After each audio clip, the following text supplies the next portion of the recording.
Class 9 fundamental life of unit में आज हम पढ़ने वाले हैं types of cell and organisms. तो हमारे पास दो टाइप के सेल्स होते हैं, दो टाइप के ऑर्गेनिज्म होते हैं। यूकार्योटिक एंड प्रोकार्योटिक सेल्स होते हैं और यूनिसेलुलर और मल्टीसेलुलर ऑर्गेनिजम्स होते हैं।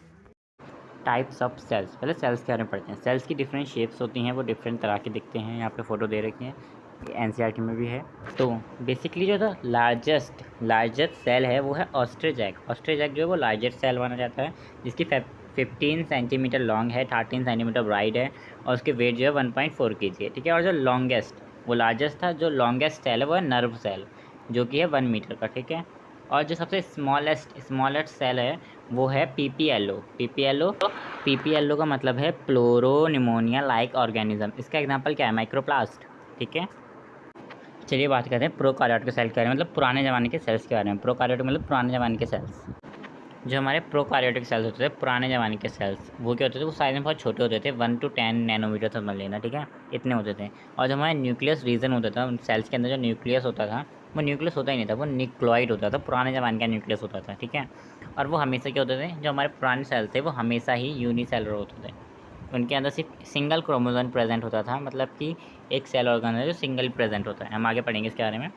और न्यूक्लियस होता है वो एब्सेंट होता है। इसके अंदर क्या होता है? न्यूक्लॉइड होता था, न्यूक्लियस एब्सेंट होता था, ठीक है। इसका सेल डिवाइडेड फिशिंग और बॉन्डिंग के थ्रू होती थी, ठीक है। सेल डिवाइडिंग बॉन्डिंग के थ्रू होती थी। अब उनकी जो मेम्ब्रेन होती थी, मेम्ब्रेन जो बाउंड सेल होती थी वो एब्सेंट होती थी, मेम्ब्रेन जो होती थी वो एब्सेंट होती थी इनके अंदर। अब चलिए एक बार इसका डायग्राम चेक करते हैं। बैक्टीरिया इज प्रोकार्योटिक सेल, ध्यान से देखो इसको, मतलब कि इस पे जो है ना, इसको ध्यान से देखो। इसमें न्यूक्लियस, राइबोसोम और सेल वॉल, इन तीन चीज़ों की आपको लेबलिंग करके आनी है। प्लाज्मा मेम्ब्रेन की आप करोगे तो भी चलेगा, नहीं करोगे तो भी चलेगा, ठीक है। इनकी लेबलिंग करके आनी है, ठीक है, अगर एग्जाम में आया तो। नए ज़माने के सेल को क्या कहते हैं? अभी के जो सेल हैं उनको कहते हैं यूकार्योटिक सेल। जो नए सेल्स हैं इनका क्या है? इनका जो होती है, इनका साइज़ होता है वो 5 से 100 नैनोमीटर तक होता है। और क्या कहते हैं? इनके पास न्यूक्लियस होता है, न्यूक्लियस मेम्ब्रेन होती है, न्यूक्लियोइड नहीं होता, न्यूक्लियस मेम्ब्रेन होती है, न्यूक्लियस होता है। ये कभी कभी यूनिसेलुलर होते हैं, कभी मल्टी सेलुलर होते हैं। इनके पास बहुत सारे क्रोमोसोम्स होते हैं।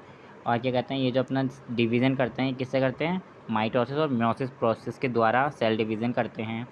और इनके अंदर मेम्ब्रेन होती है, मेम्ब्रेन बॉन्ड होती है, सभी सेल्स की मेम्ब्रेन होती है। और एग्जांपल क्या ले सकते हैं हम इसका? All plants and animal cell जो होते हैं वो यूकार्योटिक सेल होते हैं। ये यूकार्योटिक सेल का डायग्राम है, ध्यान से देखिए। प्लांट सेल का डायग्राम है जो यूकार्योटिक सेल के अंदर आता है। इसमें आपको हर चीज़ की लेबलिंग आनी चाहिए, जैसे कि endoplasmic reticulum, rhizosome, smooth endoplasmic reticulum, chloroplast, सब चीज़ की, ओके। 2 टाइप्स ऑफ ऑर्गेनिजम्स होते हैं, यूनिसेलुलर एंड मल्टीसेलुलर ऑर्गेनिजम्स। हम दोनों के बारे में पढ़ेंगे एक साथ। चलिए शुरू करते हैं। यूनिसेलुलर वो सेल्स होते हैं जो सिंगल सेल होते हैं, और जो मल्टीसेलुलर होते हैं उनके अंदर बहुत सारे सेल्स होते हैं, ठीक है।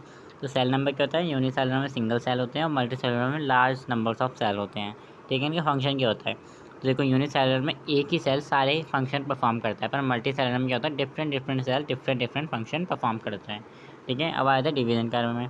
इसमें कोई रिक्वायर्ड नहीं होती परफॉर्म की, है ना। उसमें क्या होती है? उसमें डिफरेंट फंक्शन होते हैं सेल्स के, है ना, परफॉर्म जो करते हैं, ठीक है। अब आते हैं रिप्रोडक्शन की। ये सिंगल सेल होता है, ठीक है। सिंगल सेल होता है, वो सिंगल से ही रिप्रोडक्शन करेगा। पर यहाँ पर अलग अलग सेल होते हैं रिप्रोडक्शन करने के लिए, जैसे गैमेट होता है ना। अब आते हैं इनकी लाइफ और स्पैन पे। लाइफ स्पैन कितनी होती है? देखो, यूनिसेलुलर की शॉर्ट होती है, मल्टीसेलुलर की लॉन्ग होती है। यूनिसेलुलर का एग्जाम्पल अमीबा, मल्टी का प्लांट। इसमें डायग्राम की ज़रूरत नहीं है, ठीक है।